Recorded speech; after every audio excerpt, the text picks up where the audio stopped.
তবে মোটা দাগে তারেক রহমান পাকিস্তানের প্রথম পছন্দ নয়, একইভাবে ভারতের কাছেও তারেক রহমান প্রথম পছন্দ নয়। তারেক রহমান নয়, জামায়াতকে বাংলাদেশের ক্ষমতায় দেখতে চায় পাকিস্তান। কারণ তারেক রহমান চাইছেন মুক্তিযুদ্ধের পক্ষের ভোট ব্যাংক টানতে, একই সাথে ভারতের সম্পর্কও স্বাভাবিক করতে চান। এ কারণে তারেকের বিএনপির বদলে পাকিস্তানের বন্ধু জামায়াত ক্ষমতায় এলে বেশি খুশি হবে দেশটি। গত এক বছরে পাকিস্তানের অনেক রাজনৈতিক নেতা ও সামরিক কর্মকর্তা বাংলাদেশ সফর করেছেন। এর মধ্যে উপপ্রধানমন্ত্রী ইসহাক দার থেকে শুরু করে জেনারেল শামসাদ মির্জা পর্যন্ত অনেকেই আছেন আইএসআইয়ের শীর্ষ কর্মকর্তারাও। এ সময় বাংলাদেশ থেকেও বেশ কয়েকজন গুরুত্বপূর্ণ ব্যক্তি পাকিস্তান সফর করেন। তবে এর প্রায় সবগুলোই সামরিক সফর। আর 1.5 মাস পরে বাংলাদেশে জাতীয় নির্বাচন। পৃথিবীর প্রভাবশালী দেশগুলো চায় এই নির্বাচনে তাদের পছন্দের দল ক্ষমতায় আসুক। অবস্থানগত কারণে এশিয়ার জিও পলিটিক্সে বাংলাদেশ বেশ গুরুত্বপূর্ণ হয়ে উঠেছে।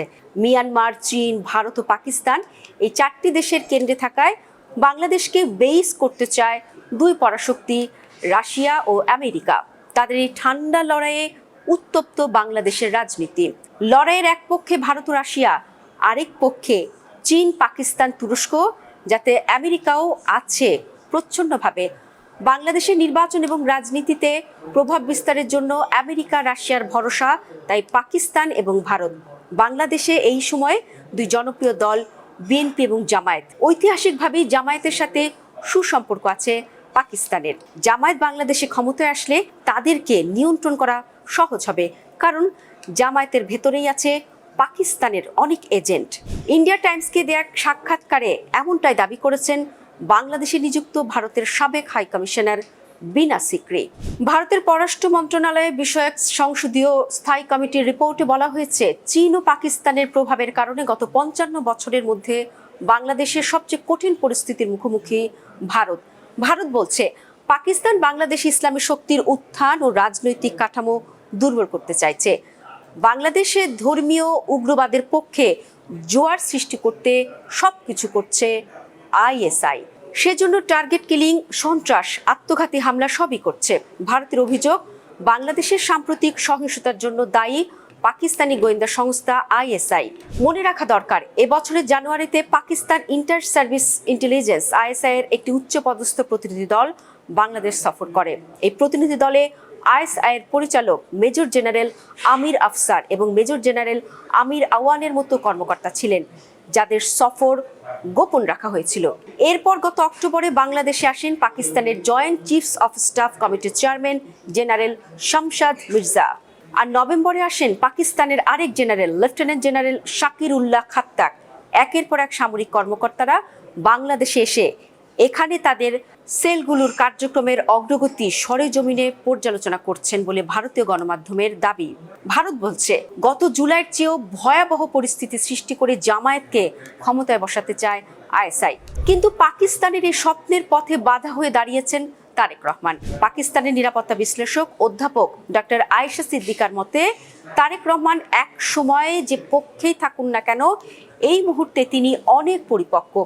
ভারত পাকিস্তান কোনো দেশই তাকে হাতের পুতুল হিসেবে ব্যবহার করতে পারবে না। তার এই বক্তব্যের সাথে একমত নয়াদিল্লি ভিত্তিক ভারতীয় ভূরাজনীতিক বিশ্লেষক ব্রহ্মা চালানি। কিন্তু ভারতের হাতেও কোনো বিকল্প নেই। বাংলাদেশে ভারতের একমাত্র মিত্র আওয়ামী লীগ নির্বাচনে নেই। জাতীয় পার্টিকে নিয়ে আশাবাদী হওয়ার মতো কোনো খবর নেই। কাজে আগামী নির্বাচনের পর বাংলাদেশের নীতি নির্ধারণে ভারতীয় স্বার্থ দেখার কেউ থাকবে না। এখন বিএনপিকে ভরসা করা ছাড়া তাদের সামনে ভিন্ন সুযোগ নেই। তাই বিএনপির সঙ্গে সম্পর্ক চালিয়ে নেওয়ার ক্ষেত্রে প্রস্তুত করছে দিল্লি। পররাষ্ট্র মন্ত্রণালয়ের কর্মকর্তারা অনেকেই বলছেন, ভারত বাংলাদেশের অন্তর্বর্তী সরকারের সঙ্গে সম্পর্ক স্বাভাবিক করতে চাইছে না। তারা নির্বাচিত সরকারের সাথেই সম্পর্ক পুনর্নির্মাণ করবে। ভারতের সেনাপ্রধান জেনারেল উপেন্দ্র দ্বিবেদীও বলেছেন, ঢাকা দিল্লির দ্বিপক্ষীয় সম্পর্ক স্বাভাবিক হবে বাংলাদেশের নির্বাচিত সরকারের সঙ্গে। ভারত ধারণা করছে, নির্বাচনে জিতে বিএনপি বাংলাদেশের ক্ষমতায় আসবে। মুক্তিযুদ্ধ এবং আঞ্চলিক নিরাপত্তা ইস্যুটিকে সামনে রেখে তারেক রহমানকে তারা বাংলাদেশের সাথে সম্পর্কের সেতু হিসেবে দেখতে চাইছে। বিএনপি নেতারাও বলছেন, তারা ভারতের সাথে সুসম্পর্ক চান।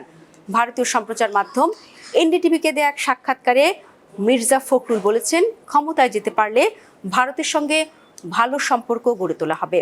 ভারতের প্রতি বিএনপির নমনীয় অবস্থান ভালো চোখে দেখছে না পাকিস্তান। ঠিক এ কারণে তারেক রহমানের দেশে ফেরা এবং নির্বাচনে জিতে ক্ষমতায় যাওয়ার পক্ষপাতী নয় দলটি। তবে সত্যি যদি বিএনপি ক্ষমতায় চলে যায়, তাহলেও সম্পর্ক সুতো যাতে না ছেড়ে সেদিকেও খেয়াল রাখছে। মনে থাকার কথা, পাকিস্তানের রাজনীতিতে ডিজেল নামে পরিচিত জামিয়ত আমির মাওলানা ফজলুর রহমান কিছুদিন আগে ঢাকা এসেছিলেন। পাকিস্তানের রাজনীতিতে আর্মির পুতুল হিসেবে পরিচিত ফজলুর রহমানের সাথে পাকিস্তানের ক্ষমতাসীন পিপিপি এবং মুসলিম লীগ দুই দলেরই ভালো সম্পর্ক।